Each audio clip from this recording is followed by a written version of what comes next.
How are you, sir? I'm good. So please introduce yourself. Well, I'm Nishant sir, MD Maiden Forgings Limited, and I have been into business for 12 years, and this company has been there for like more than 3 decades, almost 35 years now.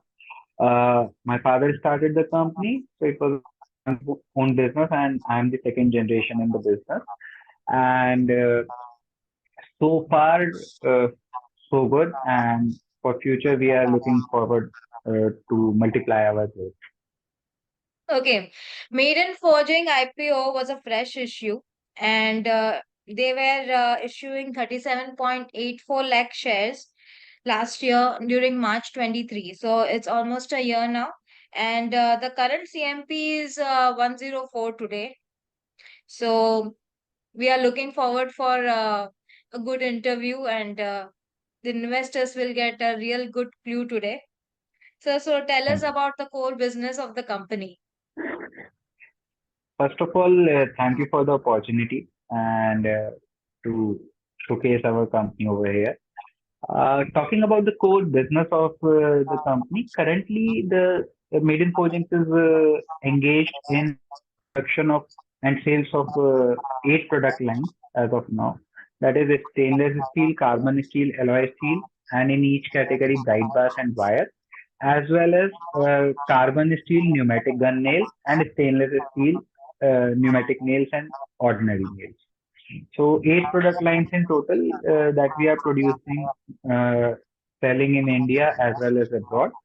The nails business is a recent one, which we started almost parallel to the listing process of the company. And this is one of our forward integration for the products that we produce in stainless steel and carbon steel wire. So all in all, the focus of the business is to add value in terms of what we are delivering to the customers, as well as increasing the value for the suppliers. And overall impact would be create generating value for society at large, as well as all the stakeholders of Maiden Forging. The business, the core business earlier when I entered business in 2011-12 was more towards carbon steel, which was the very basic commodity. And over these 12 years, through a plan out sorted strategy, we have increased the product portfolio to 8 products. And that would be also the future uh, basic strategy of the business to deliver what the customer requires, particularly concerning to our operation of business. Okay. Sir, all the IPO funds have been utilized. As of now, it has not been completely utilized. Uh, Still, you can say almost we have utilized 60% of the IPO proceeds. Still, we have 30 to 40% IPO proceeds, which we would be using in the current financial year that has just arrived. So then, yes, it would be 100% utilized.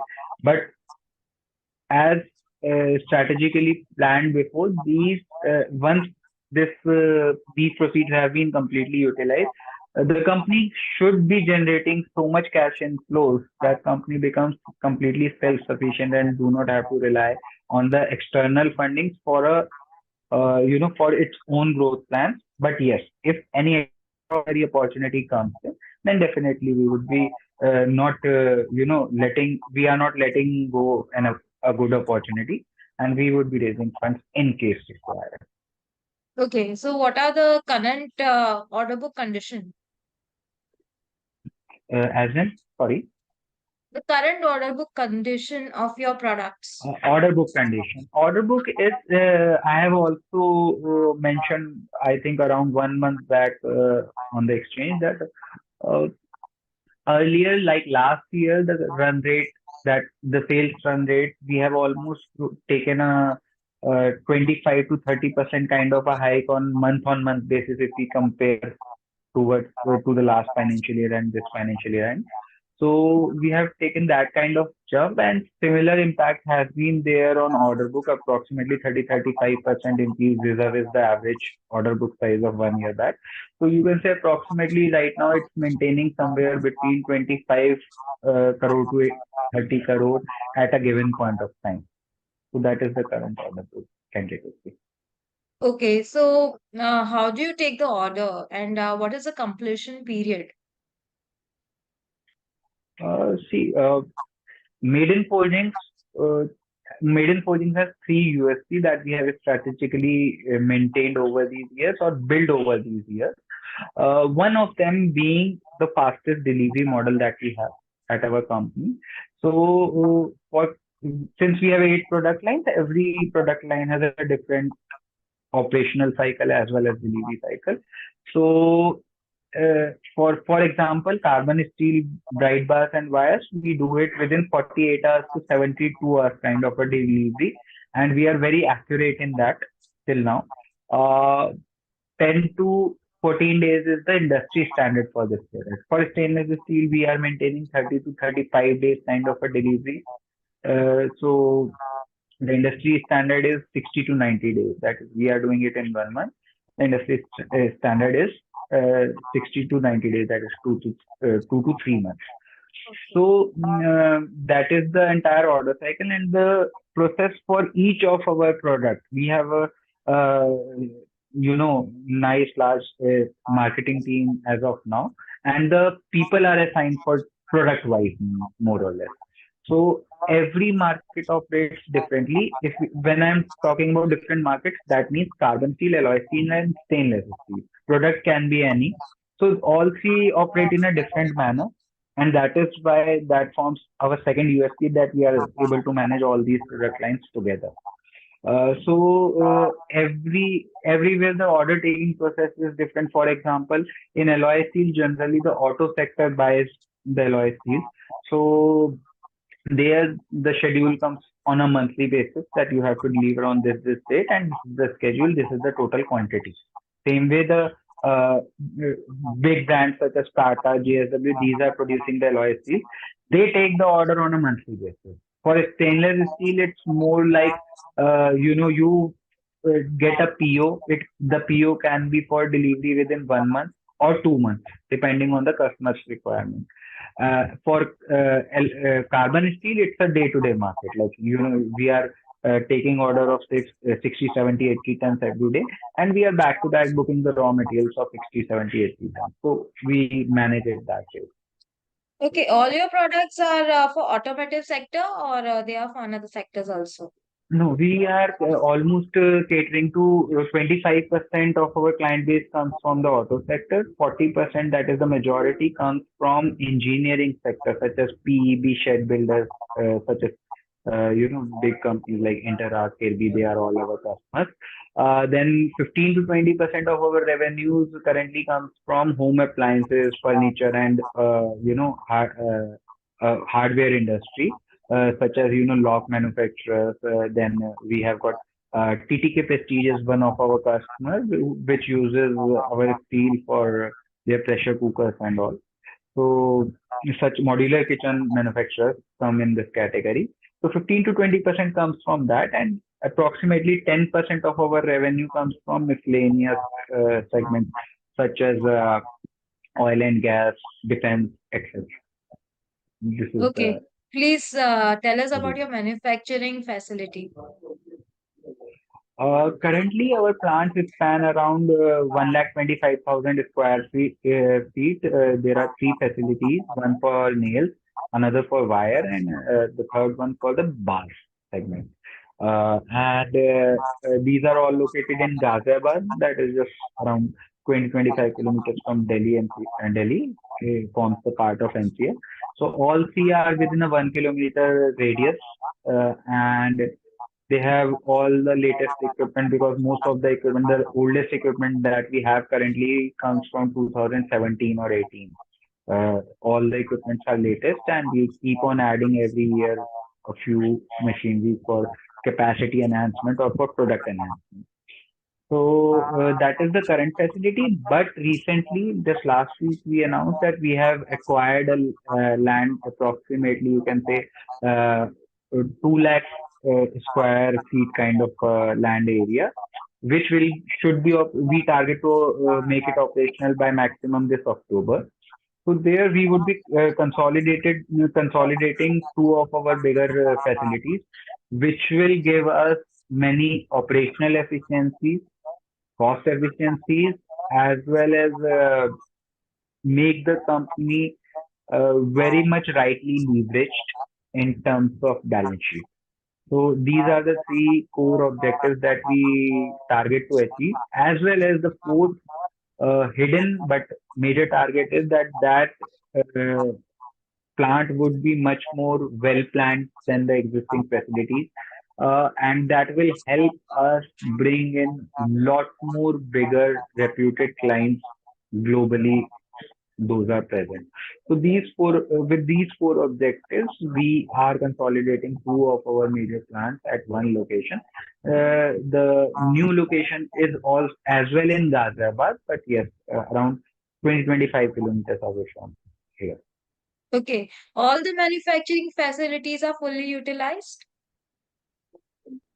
No, no, we are operating at 70 to 75% kind of operational level, and that's what makes the shifting process very much easier without losing any client or without loss of production at any point of time while shifting the plant.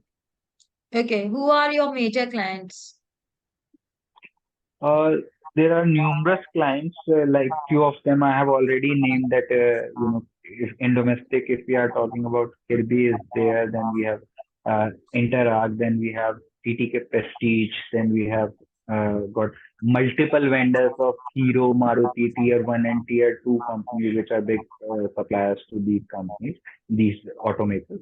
So there are more than 450 customers in our client list who are regularly in touch.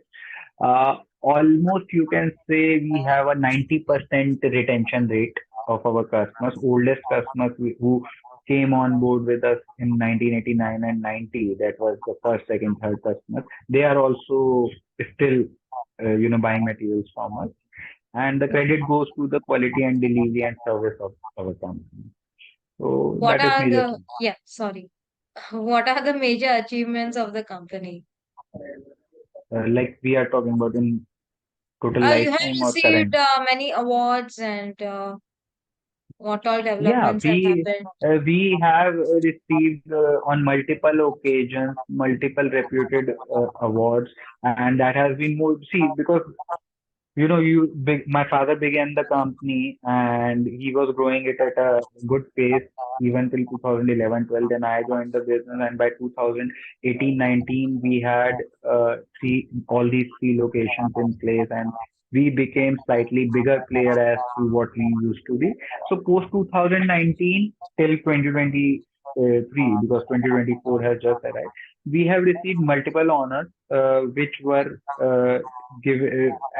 in most of the cases given by central, cabinet ministers, renowned ministers such as Dr. Harshvardhan, General V.K. Singh, etc. Yeah, It was more towards like, because like I said, that one of the USP is that provide the biggest variety of range of products in this bright bar and wire industry. So most of them were regarding the largest assortment of materials that we have, or regarding the quality or the impact that we make on a whole to the society. So such awards have been awarded in last 3-4 years. Yes. okay. What are the expansion plans of the company? Uh, I think I have already mentioned that we have You, already yeah, acquired yeah. You have a already bit of mentioned, land. but So, we are so looking forward for another 3 years. What is the three correct. years concept of the company currently? If we look down, we have a target of next 4 years, more or less, because we got listed on April 6th last year. Yes, So we yes, just celebrated the anniversary of that. yes. So at that point of time, we made a 5-year strategy and planning. and it involved uh, not just being a commodity manufacturer or a seller.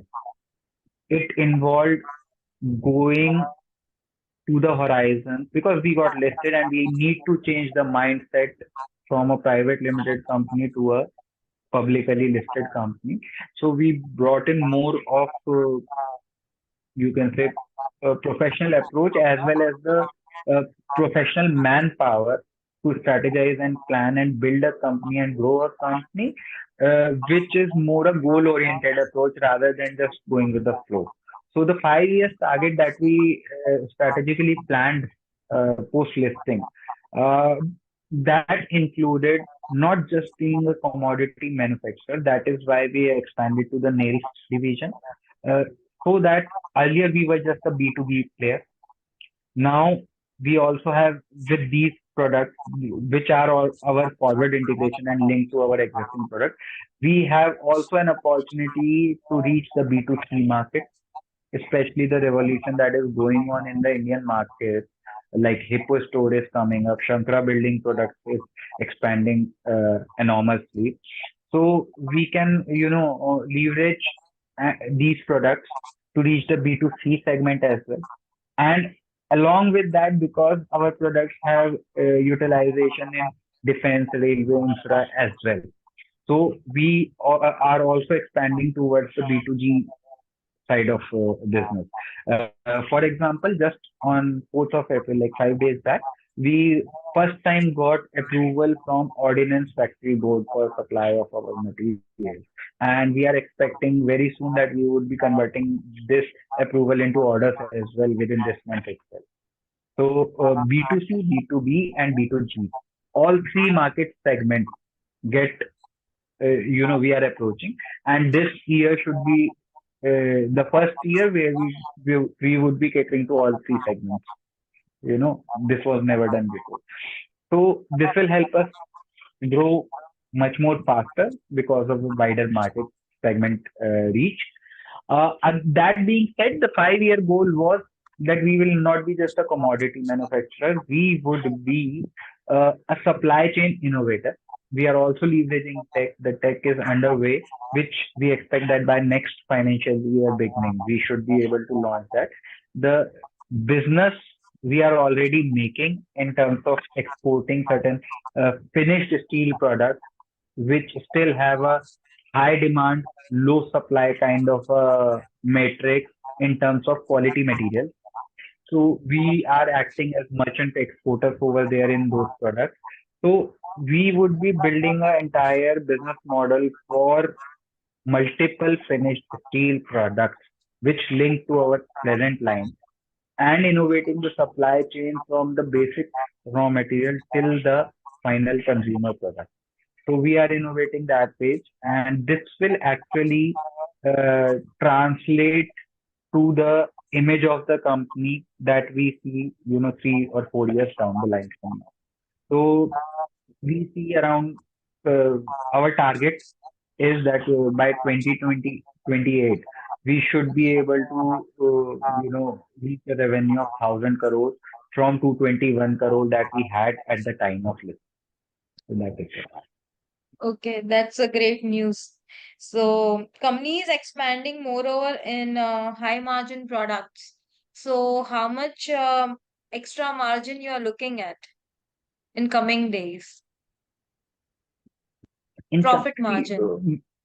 since we are into manufacturing and we are innovating at a lot of places, innovating often requires a cost to be incurred first, right?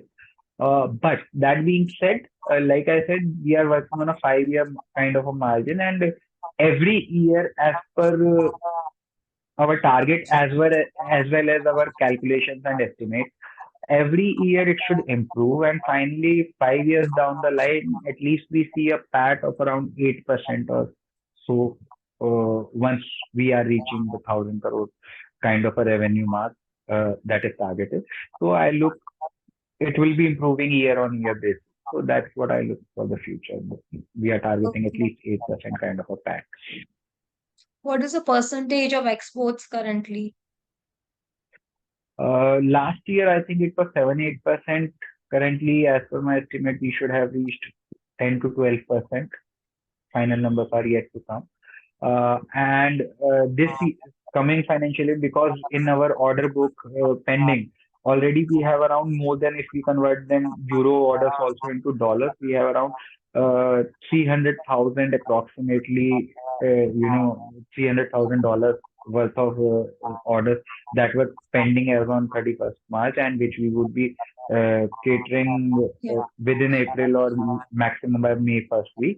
And there are multiple orders in pipeline. So this year, I think we should fall in the window of 15 to 20% of the total revenues from exports for this financial. Okay. What message you would like to give to investors? Well, as I always say that, see, uh, our intents have been very clear from the time I started doing my first roadshow. I think that was in Mumbai itself. So from first roadshow, we are very clear where we want to reach. Our vision is clear, our goal is clear, and we also ensure the, we are a SME company, but still we try to manage good governance uh, to the best extent possible. We try to follow that. We are very transparent, and we are not uh, just looking for short-term gains. We have a 5-year target. We are working on that, and in that, even if we have to incur, extra cost this year to make the next year better, to fructify it more, we take those actions. We don't look just for the current gain. So if anyone is looking for a long-term investment and is looking for, good returns and a good company, a good legacy to leave. So we are building that, and we will automatically, the Maiden brand will definitely be a very brand that will be giving good returns to all its stakeholders, not just the shareholders, but all the stakeholders as well as the society at large. So sure. So, what is your vision? See, vision has been very clear. Like I earlier said, that we are uh, not just going to be a commodity producing and selling business. Uh, we the vision is to create an ecosystem, a global ecosystem, where all the finished steel products that are being demanded or getting replaced by the older products, we are able to create supply for all those products globally, and increase the and contribute to the Make in India project and export our products maximum to the world. So we need to create that global ecosystem, and that is the hardcore vision that we are running with. Okay. How do you look at opportunities? Opportunities in terms of industry, you are asking, right? Yes, yes, yes. So, like I said, as of now, the if we see the entire, every industry, most of the industries right now, they are all in growth phase. There are few which is here and there, but every industry, including the steel industries, is on a growth pattern because of the internal growing demand of our country, as well as the global demand has been quite hampered in over last 1 year, but it has started to rise from this calendar year, the trend that I am observing. So the overall demand is going to increase. That is, everyone is bullish, and I am also bullish about that. And steel being the basic necessity somewhere to build up anything, infrastructure, automobile, trains, anything. So steel being the heart of any product. So it is meant to grow very rapidly in near future. Uh, and India is going to play a major role as a manufacturer for the world. So if you are sitting in an India and producing your materials, the future seems to be very bright for the industry. And I see at the position at which we are sitting right now as Maiden, I see we are already listed. We have a good balance sheet, so we have resources to counter any even adverse situations for risk mitigation. So we are sitting at a very right moment where opportunities are endless and we are ready to grab them. So we can very much see a very bright future 5 years down the line and 10 years down the line and in the long Okay. Thank you, Nishanji, so much for your valuable time and information. It was a really informative interview, and best term. wishes Thank you so to much for you your and time your and thank company. you for providing me this opportunity. Okay, sir.